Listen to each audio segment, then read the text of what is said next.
bienvenida a todos. Esta es una escuela bandera, esta escuela Solidaridad con Panamá nos parece que es un marco adecuado para la presentación del informe sobre el bloqueo impuesto por el gobierno de los Estados Unidos de América contra Cuba desde hace ya más de 5 décadas.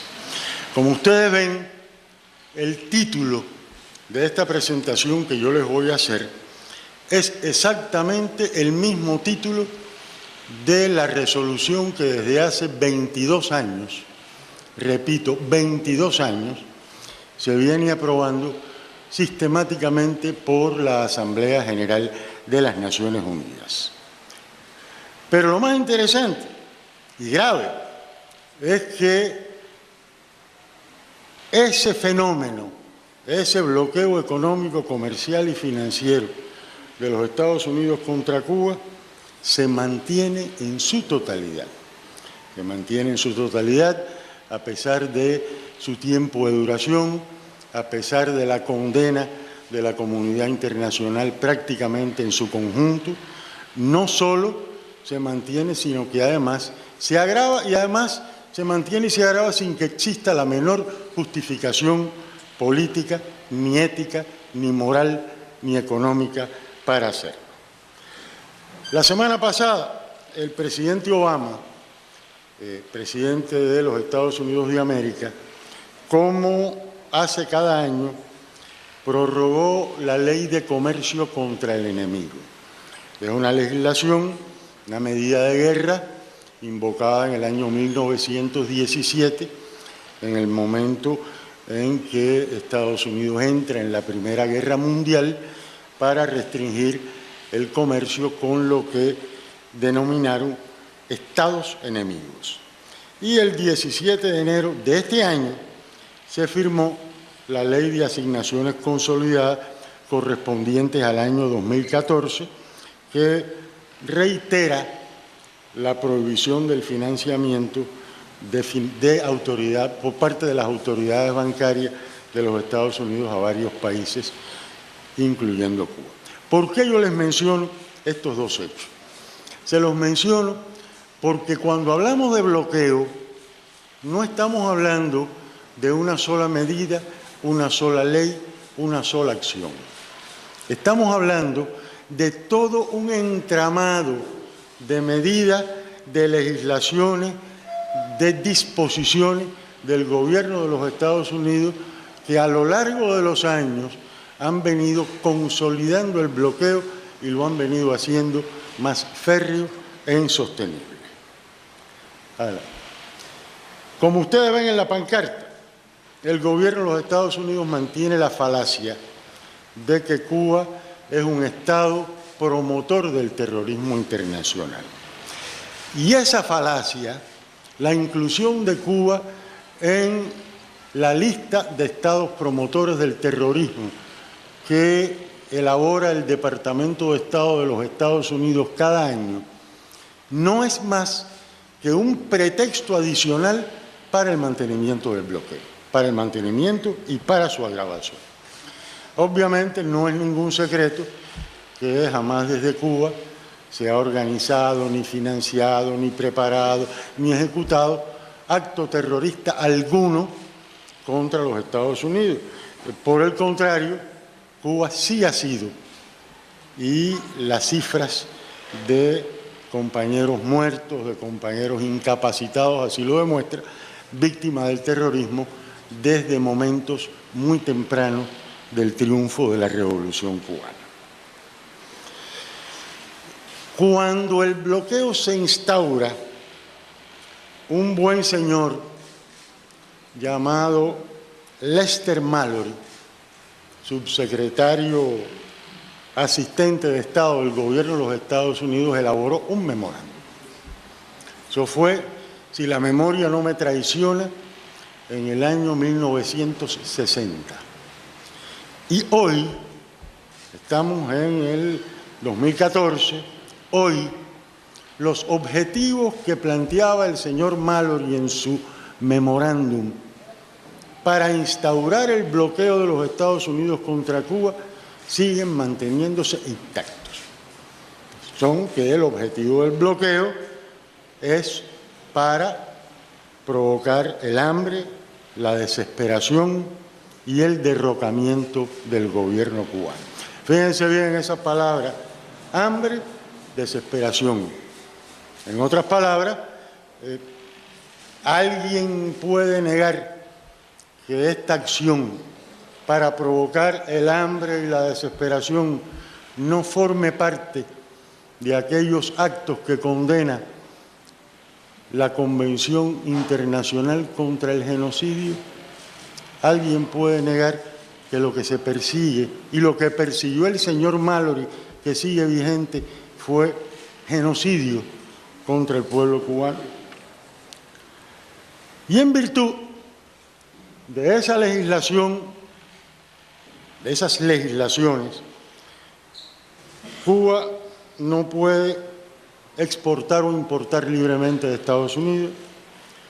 Cuba no puede utilizar el dólar de los Estados Unidos en sus transacciones internacionales. Cuba no puede tener acceso a créditos por parte de instituciones bancarias y financieras norteamericanas o sus filiales. Y además, como impuso la ley Torricelli, todo barco que toque puerto cubano solo puede ingresar en puerto de los Estados Unidos 180 días después. En otras palabras, durante medio año tiene prohibido el ingreso a puertos norteamericanos. Todo esto ha provocado a lo largo de los años que haya una afectación brutal para la economía y para la sociedad cubana. Desde hace algunos años, nosotros hemos estado calculando los costos del bloqueo en función del precio del oro, que nos parece que desde el punto de vista estadístico y desde el punto de vista económico es el cálculo más acertado, porque en la medida que el valor del dólar en comparación con el oro se modifica, así se modifican también los costos del bloqueo para Cuba. No es lo mismo el poder adquisitivo de un dólar de 1960 al poder adquisitivo de un dólar del año 2014. Y por tanto, en función de ese cálculo, nosotros hemos calculado que hasta marzo de este año, hasta marzo de 2014, en comparación con el precio del oro, el bloqueo le ha costado al pueblo cubano la astronómica cifra de 1 billón. Cuando hablo de billón, es billón en español, es millón de millones, no es billón en inglés. 1.112.534 millones de dólares. Y ustedes comparan esta cifra con la del pasado año, es un poco más baja, no porque el costo haya sido menor, sino porque se modificó el valor del oro. El oro ahora vale menos en comparación con el dólar que lo que valía hace un año. Y por consiguiente, la cifra obviamente tiene que modificarse. Y si lo vemos a precios corrientes, cifra que a mi juicio dice bien poco, sería 116.880 millones de dólares. Pero además de ese costo, que es un costo económico, debemos tener muy presente que el bloqueo viola los derechos del pueblo cubano. Y nosotros somos del criterio de que no hay y no ha habido en el mundo violación de los derechos humanos de todo un pueblo más aterradora y vil que el bloqueo que lleva adelante el gobierno de los Estados Unidos contra Cuba desde hace 55 años. Óiganme, y ustedes, los cubanos que son de aquí, los corresponsales extranjeros que viven aquí, estoy convencido de que se percatan de que no hay un solo ámbito de la vida diaria del cubano que no esté exento de la acción destructiva y desestabilizadora que impone el bloqueo contra nuestro pueblo. Les voy a dar algunos ejemplos, estos son ejemplos nada más. Fíjense, ustedes tendrán al salir un ejemplar de este librito. Este librito es el informe que Cuba le presenta este año al secretario general de las Naciones Unidas. Y lo tendrán en español, inglés y francés, porque están los 3 idiomas incluidos en este volumen. Y en este volumen ustedes verán ejemplos claros y precisos de cómo el bloqueo afecta a los más diversos sectores de la sociedad cubana. Y no estamos hablando solo de sectores de la economía, estamos hablando de algo que es mucho más serio, cómo afecta a sectores de la población, cómo afecta a servicios básicos de los que se brindan a la población y que constituyen una característica del sistema cubano. Brindar servicios básicos, gratuitos, universales a la población de este país, como ustedes pueden ver en esta escuela de enseñanza especial. Ejemplo de ello, ahí lo ven en pantalla. A causa del bloqueo, los niños cubanos con cáncer de retina no pueden beneficiarse del tratamiento de braquiterapia ocular, porque las placas de yodo radioactivo necesarias para dicho tratamiento son únicamente producidas por la empresa estadounidense 3M. Ejemplo en el sector de la salud. Hay muchísimos otros. Educación. Estamos en una escuela de educación especial. Bueno, pues el bloqueo dificulta el acceso a insumos y tecnologías nuevas de máquinas, herramientas e instrumentos de los 982 talleres docentes de educación especial. Tal situación afecta a más de 22.872 estudiantes con necesidades educativas especiales. Repito, estamos en una escuela de educación especial. Desarrollo económico, turismo. El sector del turismo y las actividades asociadas al mismo se ven afectados por un monto que, según se estima, es imposible poder tener un monto exacto, pero se estima que ascienden a más de 2.000 millones de dólares en las áreas como los servicios, las operaciones de las agencias de viajes, el aseguramiento logístico. Recuerden ustedes que a los norteamericanos les está vedado por ley venir como turistas a Cuba. Solo les digo eso como recordatorio. Ahora, uno de los aspectos más alarmantes del bloqueo, como se manifiesta hoy, es a través del recrudecimiento de su carácter extraterritorial. Esa ha sido, durante muchos años, la característica del bloqueo. ¿Qué quiere decir que tiene carácter extraterritorial? En otras palabras, que el gobierno de los Estados Unidos impone que su legislación sobre el bloqueo, sus medidas sobre el bloqueo, se apliquen extraterritorialmente en otras naciones. Es increíble que una empresa en Australia, para poner un caso hipotético, una empresa de capital norteamericano pero que radica en Australia, que tiene que regirse por las leyes australianas, no pueda mantener relaciones económicas con Cuba porque su casa matriz en Estados Unidos se lo impone, le impone que no puede mantener relaciones con Cuba. Entonces, ¿dónde queda la legislación del país donde esa empresa está ubicada? ¿Dónde queda? Queda simplemente sometida, y la palabra sometida quiero subrayarla, a la legislación de un tercero, o sea, a la legislación de un Estado que no es donde esa empresa está radicada. Esa es la extraterritorialidad. Cada día vemos cómo esa extraterritorialidad, en el caso del bloqueo, es más férrea, más intensa, se amplía, se agrava.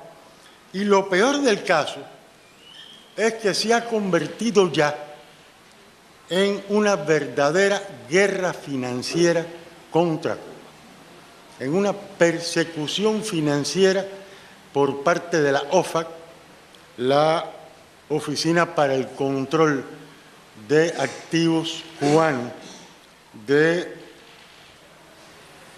Departamento del Tesoro de los Estados Unidos. Ustedes vieron un ejemplo que a nadie escapa, que es la megamulta de 8.970 millones de dólares impuesta al banco francés, banco bandera francés, BNP Paribas. No es un hecho aislado y es parte del acoso financiero contra Cuba. Esa multa fue impuesta por realizar transacciones financieras con Cuba y con otros países. En otras palabras, una corte, un tribunal de los Estados Unidos se arroga el derecho de imponerle una multa a una empresa extranjera, a un banco extranjero, por mantener relaciones financieras con la República de Cuba. Pero fíjense ustedes que este es un hecho que se ha convertido ya, a lo largo de estos últimos años, en un instrumento de política exterior del gobierno de los Estados Unidos. Y yo creo que es un elemento muy importante. Hay que calificar a esas acciones de persecución financiera extraterritorial contra Cuba como un instrumento de política exterior. Desde el 2010 hasta ahora, 4 años, nosotros hemos registrado, no dudo que se nos haya escapado alguna, pero hemos registrado 130 acciones de carácter extraterritorial y 81 de ellas se produjeron en el ámbito financiero. Y fíjense, desde el 2004 hasta acá, las multas impuestas por el gobierno de los Estados Unidos a entidades por mantener relaciones con Cuba ascienden a la astronómica cifra de 11.500 millones de dólares. Óigame, hay pequeños países cuyo Producto Interno Bruto o su presupuesto nacional no llega a ser de 11.500 millones de dólares. Y casi todas estas multas fueron impuestas durante la actual administración de los Estados Unidos. Algunos ejemplos. 26 de noviembre de 2013. Les recuerdo que este informe abarca desde abril del año pasado hasta mayo de este año, junio de este año. O sea, los ejemplos que yo les voy a poner son ejemplos que se enmarcan dentro del periodo que abarca este informe. 26 de noviembre de 2013, el Departamento de Justicia del Gobierno de Estados Unidos impuso una multa de 100 millones de dólares a la compañía petrolera suiza Weatherford por la venta de equipos petroleros a Cuba. Esta es, como dice esa diapositiva, la mayor multa aplicada a una entidad no financiera. Weatherford no es una entidad financiera. 11 de diciembre de 2013, la OFAC impuso una multa superior a los 33 millones de dólares al Royal Bank of Scotland por relacionarse con Cuba. Este es un caso muy interesante, porque esto le da a ustedes la medida, que viene ahora, de que el bloqueo llega hasta a las acciones más pedestres. Hay una compañía de ventas al por menor en muchos países caribeños y centroamericanos denominada PriceSmart. Una tienda en la cual los ciudadanos se inscriben y compran a precios especiales, etcétera, etcétera. Bueno, en febrero de este año, las sucursales de la compañía PriceSmart en varios países caribeños y centroamericanos se negaron a realizar ventas a ciudadanos cubanos no residentes en esos países. Léase, funcionarios de las embajadas cubanas, cooperantes cubanos, etcétera, etcétera, que no son residentes en esos países, son residentes en Cuba.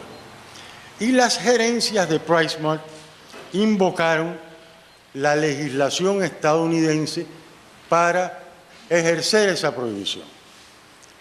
PriceSmart está ubicada en un país centroamericano o en un país caribeño. ¿Cómo es posible que en vez de regirse por la legislación de ese país donde está ubicada, se rija por la legislación de otro país? Mire, la extraterritorialidad, cómo opera la extraterritorialidad de que yo les hablaba hace unos minutos. Claro, en este caso hubo una fuerte reacción. Hubo reacción de la opinión pública, hubo reacción y rechazo de los movimientos sociales, hubo rechazo de los gobiernos. En la 17 reunión de ministros de Relaciones Exteriores de CARICOM se trató el tema, lo trataron los ministros de Relaciones Exteriores de los países del Caribe con toda dignidad. Consideraron que era insostenible que fueran a imponer en sus países legislaciones extranjeras. Y PriceSmart se vio obligada a retirar su decisión. En otras palabras, cuando hay firmeza, cuando no se permite la extraterritorialidad, y este es un ejemplo, aquellos que aplican la extraterritorialidad no tienen más remedio que retirarse. El bloqueo hoy es rechazado por un número creciente de personas, organizaciones, instituciones dentro de los Estados Unidos. Aquí ustedes tienen un capítulo en el informe, el capítulo 4.1, que se denomina Oposición Interna en la Sociedad Norteamericana, donde hay, yo no sé, entre 20 y 30 ejemplos de cómo la sociedad norteamericana hoy, y cuando hablamos de sociedad norteamericana, estamos hablando de científicos, religiosos, personalidades de gobierno, personalidades de los negocios, personalidades de la finanza. Ustedes verán aquí en estos ejemplos la tremenda oposición a las medidas de bloqueo contra Cuba y un reclamo para un cambio, la palabrita, para un cambio de la política norteamericana hacia nuestro país. Pero no solo dentro de Estados Unidos, internacionalmente esa oposición, ese rechazo cada vez es más fuerte y más enérgico. La 13 Cumbre Iberoamericana, en octubre de 2013, adoptó un comunicado especial sobre este tema.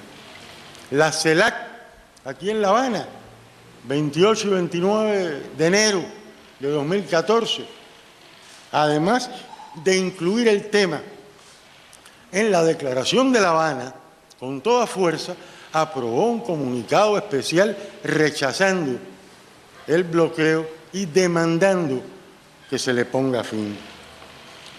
La Conferencia Ministerial del Movimiento de Países No Alineados en mayo de este año en Argel hizo lo mismo. Aprobó una declaración especial sobre el tema.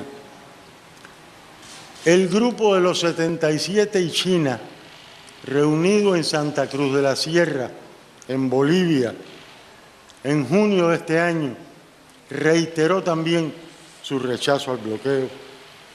La Unión Africana, y fíjense ustedes, estoy hablando no de países individuales, porque sería interminable, estoy hablando de grandes agrupaciones de países, de las agrupaciones de países más grandes que existen en el mundo.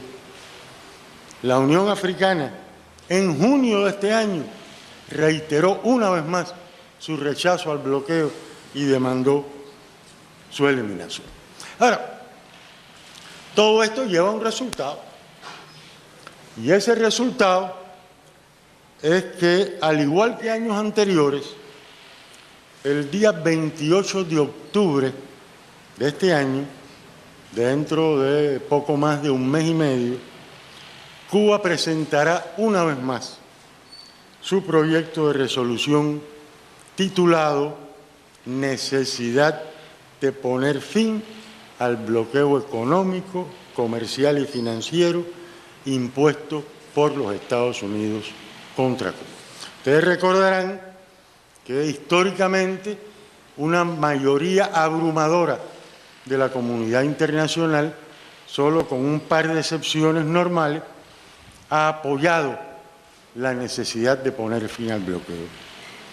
Año pasado, 2013, 188 Estados miembros de las Naciones Unidas, de los 193 que forman parte de esa organización internacional, apoyaron, dijeron sí, votaron sí frente al proyecto de resolución cubano que demanda el cese del bloqueo. Nosotros, a través de ustedes, quisiéramos reiterarle a la comunidad internacional su permanente apoyo, el apoyo al pueblo cubano para demandar el cese de esta política ilegal, extraterritorial, genocida, vil, repito, vil, y puedo garantizarle que el pueblo de Cuba, con bloqueo o sin bloqueo, siempre seguirá defendiendo su soberanía y su derecho a escoger su propio sistema político, económico y social. Muchas gracias a todos.